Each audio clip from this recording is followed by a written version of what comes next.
Right, so we're going to, fancy things are ignore what's happening on the screen behind me. So we are going to meet some of our filmmakers now, and we're just going to do a quick, a little chat, and then we'll open the floor to questions. So if any of you have any questions for our filmmakers, that would be great. Also remember your voting forms. Vote for your favourite film, and then hand them to Nikki on the way out in a moment. Did you have a question about that? Oh, I thought you were putting your hand up. So please, firstly, join me in welcoming to the stage the writer, the director, and the star of Please Be Normal, Eoghan McQuinn!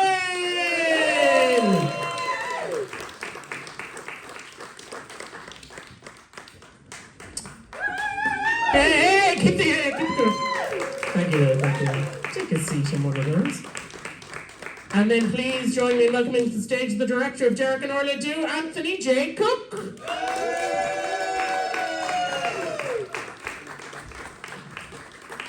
See, fancy things, like the slide change.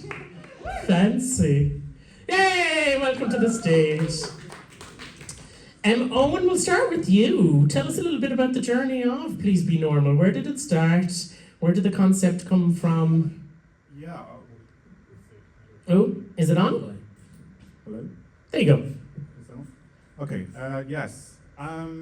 It really came with the title, because I noticed, not that I use those apps, that a lot of people do demand that of their potential partners, like, I'm so great, and you better be normal, you know? And so it's the idea of this character who demands this of his potential partners when he himself is not very normal at all, and he has his own hang-ups and issues, and was trying to explore that through the narrative of the film. Fabulous. Is any of it from a personal standpoint? Not really, like, it was kind of, yeah, I mean, I've been with my partner for 15 years, so, like, I don't have that much experience on the scene, but, like, there weren't even those apps before that. But, you know, it was definitely trying to capture that zeitgeist of the way it's so transactional, you know, or the way that people have, the way they present themselves to the world. And then I was also looking at how the main character, Byron, sort of soothes his pain with the reality TV housewives and the wine and the chocolate cake and the smoking and all of this. He's carrying pain with him, and so are the other characters who obviously have, you know, a bone to pick with him. But there's such a huge thing, especially even at the moment, with these apps and with dating culture in general, but specifically in the queer community as well. Like, and you've told part of that story. That, like, how in your research in developing this piece, like, what sort of avenues did you go down? How did you go about?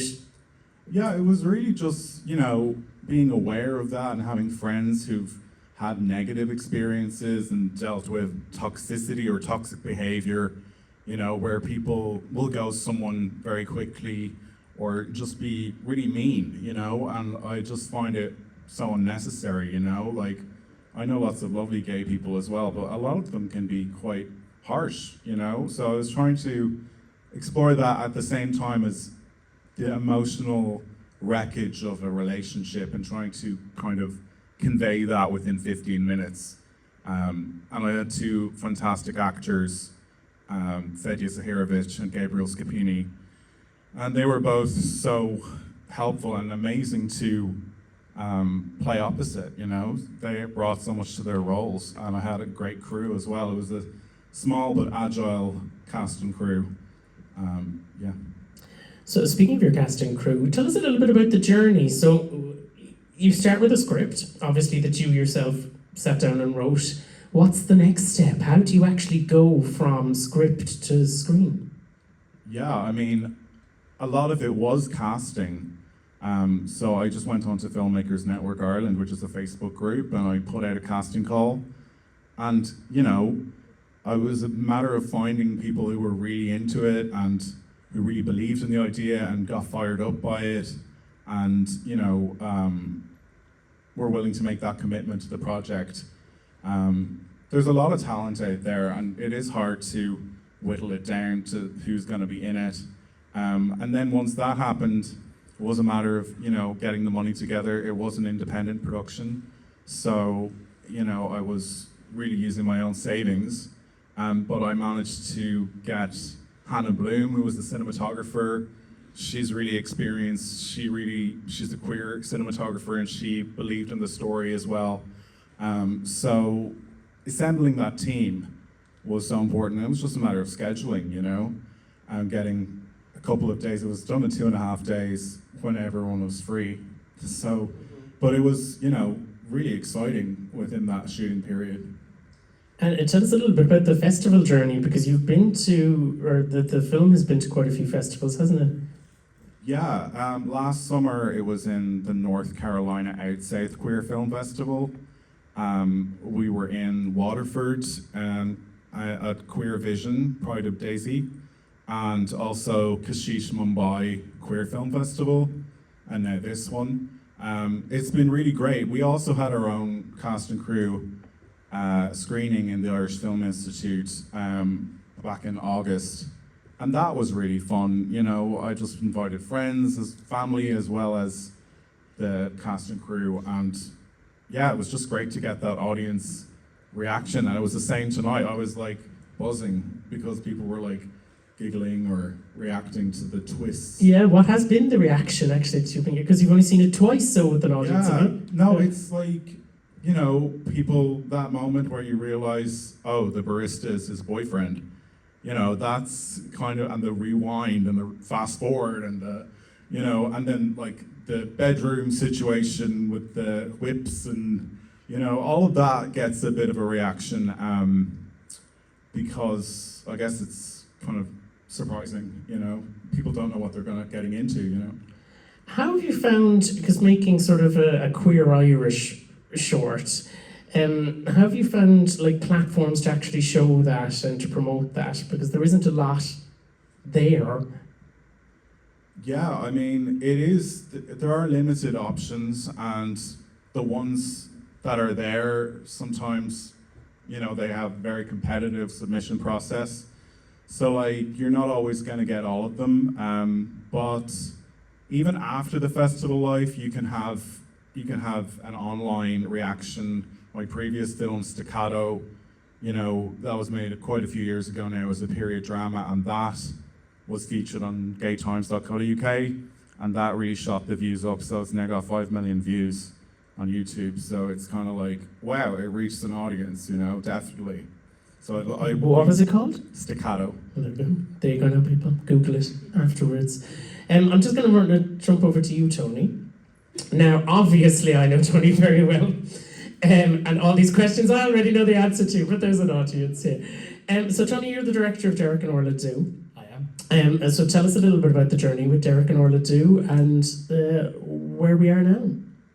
Well, we met 3-4 years ago. So you rue the day. You walked into our lives. Not at all. I've loved every moment of it.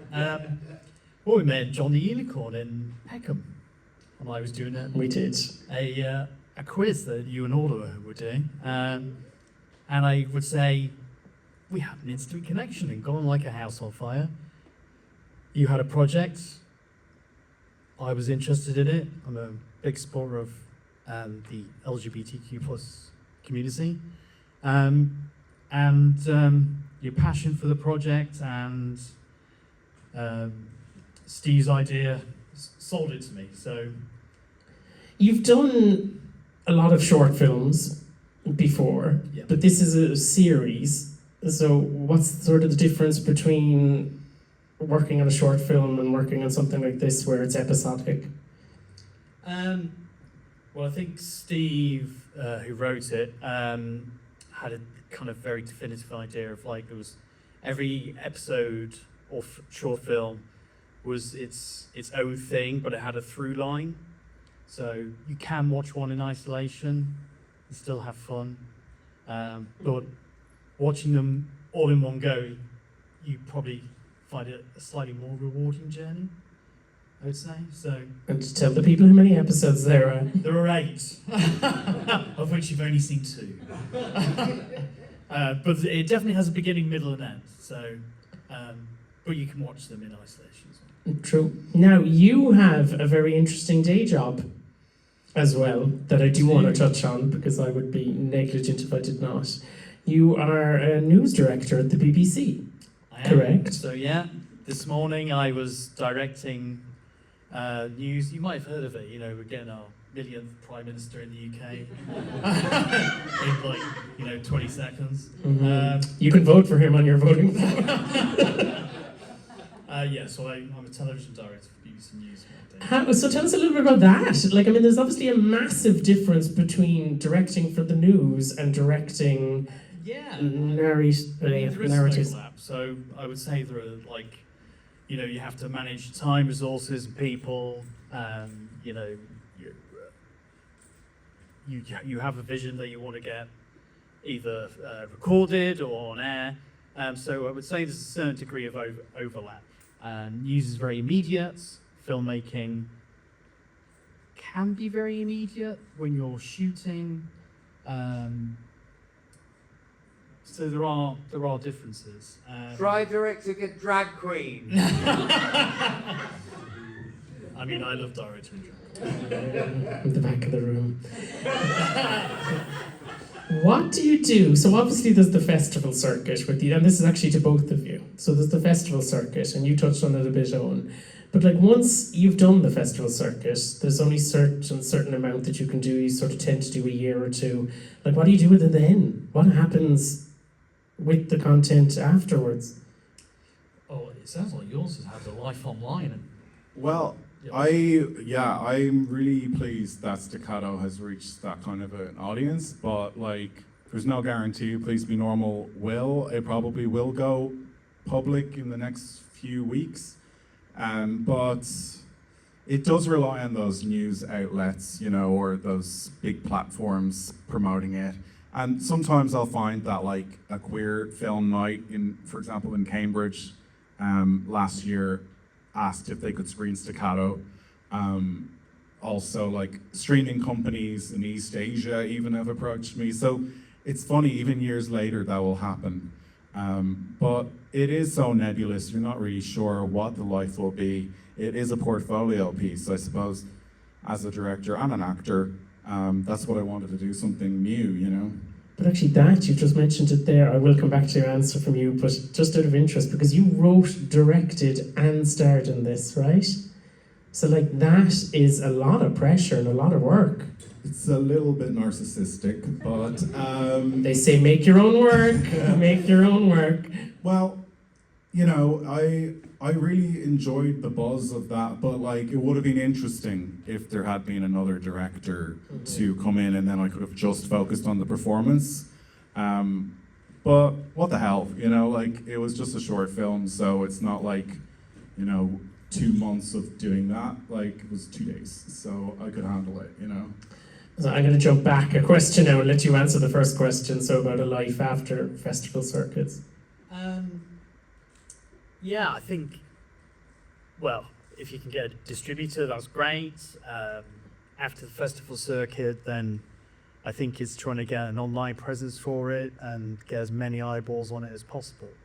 And just going back to the difference between the BBC and making Derek and Orla is that I mean I love my job at the BBC, but it can be very depressing. And Derek and Orla, I thought was just like, it's a very kind of happy, it was a very happy, creative project for me to work on, which sort of sometimes digresses through the BBC and the doom and gloom that we have on News Daily. You've actually touched on my next question randomly by accident, and we were only talking about it earlier, because a lot of the time at these like LGBT festivals, there's a lot of very heavy content. And actually in festivals in general in recent years, and maybe there's an art imitating life sort of an aspect, but like, do you think, and funnily enough, you're both have been involved in sort of comedic shorts, like, do you think that we're in need of more comedy, especially with the way things are going at the moment? We see a lot of very heavy dramas, we see a lot of sort of like cerebral content, we see a lot of things about people's trauma, that kind of thing. It does seem like there's a bit of a gap for a resurgence in comedy. Yeah, I mean, I would say every film that we've watched tonight has a right to exist. Like, they'd be fantastic, poignant, moving. But we do live in a very kind of currently perhaps more dark and depressing world than perhaps we had 10 or more years ago. So probably in the LGBT community, we need a bit more, a tiny bit more kind of fun and frivolity and... We're good at that. We're good at fun. Yeah. Have you been to Pride? I have. What do you think, Owen? Great. Yeah, I find that myself as well whenever I attend a film festival. I'm at the Shorts program. Like, a lot of them can be quite heavy.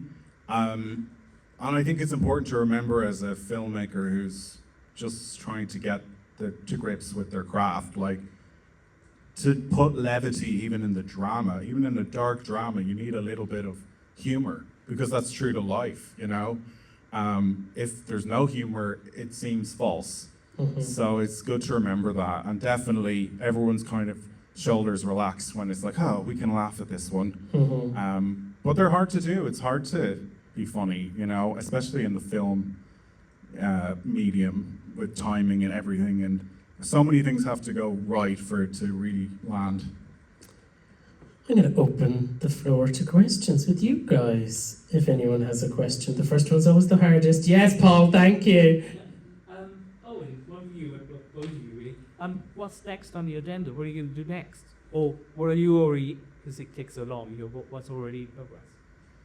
Thanks for the question. Yeah, I actually have started a new project, and I have a working title for it, and it's called The Sicilian, and it's about my first boyfriend from when I was 19, and it was quite a whirlwind romance. I met him in Paris, and we had kind of a long-distance relationship on and off for a few months, but it really struck me on a deep level, and it kind of triggered a whole kind of mental health crisis. So it's pretty heady stuff, and I don't think it fits into a short film. So I've made a proof of concept. I have approached different funding bodies in Ireland, and I'm waiting to hear back, but I'm making it whether or not they give me the money. So I'm really excited. Thank you. Applause. Oh, Thank you. We've still got an episode or a film and a bit of Derek and Orla left to do. Derek, Orla, Steve, and I and Amy have another kind of project on the boil that we kind of made a... suddenly had a moment of terror. I was about to go, what is he about to say? Do I know about this? Well, we'll just say a drag queen in the zombie apocalypse, right? No, that's true. And I'm making my own short horror film, which is in post-production at the moment. And I've been dabbling in AI filmmaking as well, which is controversial depending on your dark art. But I just very briefly touching on AI filmmaking.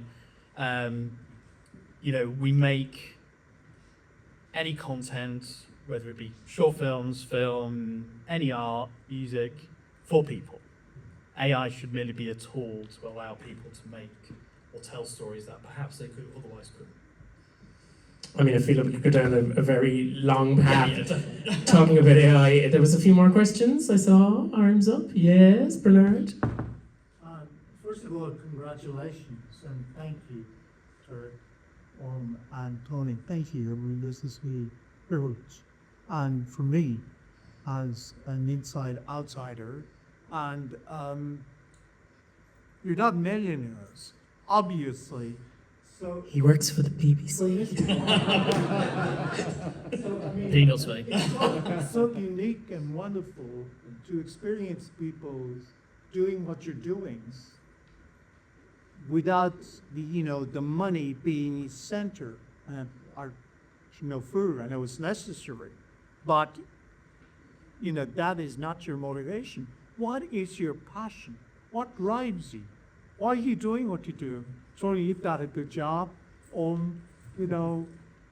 can't speak for you, but you obviously as well, you don't get any dollars for the movie or, what drives you? What's your passion?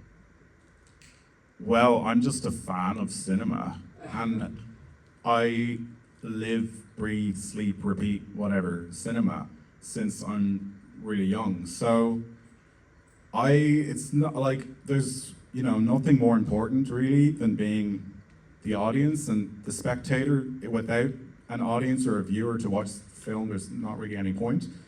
But I also want to participate in the craft of filmmaking because I get a buzz out of it, I really just get a rise out of whether it's on set and, being behind the camera, in front of the camera, or being in a room like this. This is why it's so important for me to be here today, because I wanted to feel that buzz. I just do it for a little bit of a rise, so that's kind of it. Like, there's so much, obviously the medium of film is so complex and so inspiring, and you can do anything with it. We've all been on those epic journeys with filmmakers.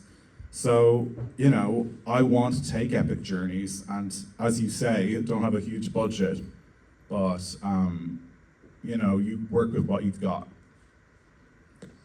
Tony? I think you feel you've put it very eloquently, more so probably than I can. I feel like at heart I'm a storyteller, and I think I've only come to that realization perhaps later in life. I used to have a very different career. I was a project manager in the NHS. I went back to university and did a film and media degree, retrained. But I think it's wanting to tell stories and perhaps tell different stories, or stories that resonate with you. So I think that Derek and Orla kind of touched for me as my grandmother loved drag acts. And I remember watching some with her when I was a child. And it's always stayed with me. So I don't know. Maybe you made me feel close to my grandmother. So Orla's like your granny is what I heard, right? I could literally sit and talk to you all day. I think we've time for one more last question. Do we have, Joe, did you have? Mine was a very cheeky one, is who's coaching director of London Ice? Well, I'm from Lincoln. Yeah. I live with one of them. I live with the local. Did anyone have one final last question and we'll finish? I don't want to come to you. Go on, go. You always come to me in the end. So, yes, I am the author to Derek's Derek. But my question kind of continues from your question, Bernard. We've had, with the past 30, 40 years, we've had some amazing queer filmmakers. Derek Jarman, for instance, and people like that, that have purposely gone out and pushed the boundaries of queer filmmaking by just virtue of being. You guys are pushing the boundaries of queer filmmaking as well. Do you feel that you are? Do you feel that that's what you're going to then go on to? Too much with each other and terror. Well, It's a good question. no, it's a really good question. I just feel like what I've got right now is a little spark or a little kindling of something. I feel like I'm just at the beginning of my journey. I certainly did feel that with, I'm sorry to keep harking back to my other film, Staccato, but that was quite ambitious. That was shot over a much longer period of time. It's 23 minutes, and there's like many more cast and costumes and period locations. So I was really trying a lot with that one. It's also a queer story. But yeah, with this one, it's just kind of like, I'm still here, I'm still trying, and if I could do anything half as good as Derek Jarman or any of those filmmakers, I'd be thrilled. Tony? Yes, round of applause, Master. school of us? A very good question, Steve. Thank you. I have honestly never thought of it in those terms. I knew I would happily, like, if someone felt I did that, I'd feel wonderful about it. I just, it's something I wanted to make and felt deserved to have life and, breathe in this world. So if it is pushing the boundaries, I'm all for that, and I feel there should be more projects that push those boundaries and should continue to do so in the future. Thank you very much. Right, very briefly, final question. If people want to follow you and keep up to date, where do they find you? I'm on Instagram at Eoghan McQuinn, Eoghan McQuinn, and yeah, OwenMcQuinnFilm.com is my website. Perfect. Tony? Anthony J. Cook, C-O-O-K. We just Just got on- spring it on- into the ether. on Instagram, Yeah. on LinkedIn. Beautiful. I'm not on X, formerly known as Twitter. Perfect. And please do, if you have time, check out Please Be Normal on Letterboxd. We're on there as well. So if you just log the film, shows that more people have seen it. Oh, YouTube as well. Oh, there you go. Can I hear a massive round of applause for our filmmakers? Anthony J. Cook and Eoghan McQuinn. And that brings us to the end of tonight's event. So a massive round of applause for you guys. Thank you so much for coming. As we know, these events are fairly rare, and in order to keep them going, they need support from people like you. So thank you so much for coming out and supporting on a crazy hot night. There are 2 more days of this festival going in the Century Club in Soho on Friday and Saturday. We have more screenings, we have short films, we have a feature film, we have more Q&As, we have panels, we have networking, we have drag shows, we have DJs, and there's more free alcohol. So again, thank you so much for coming. Please remember to vote and hand them to Nikki on the door on your way out. And thank you so much for coming, and we hopefully see you again next time.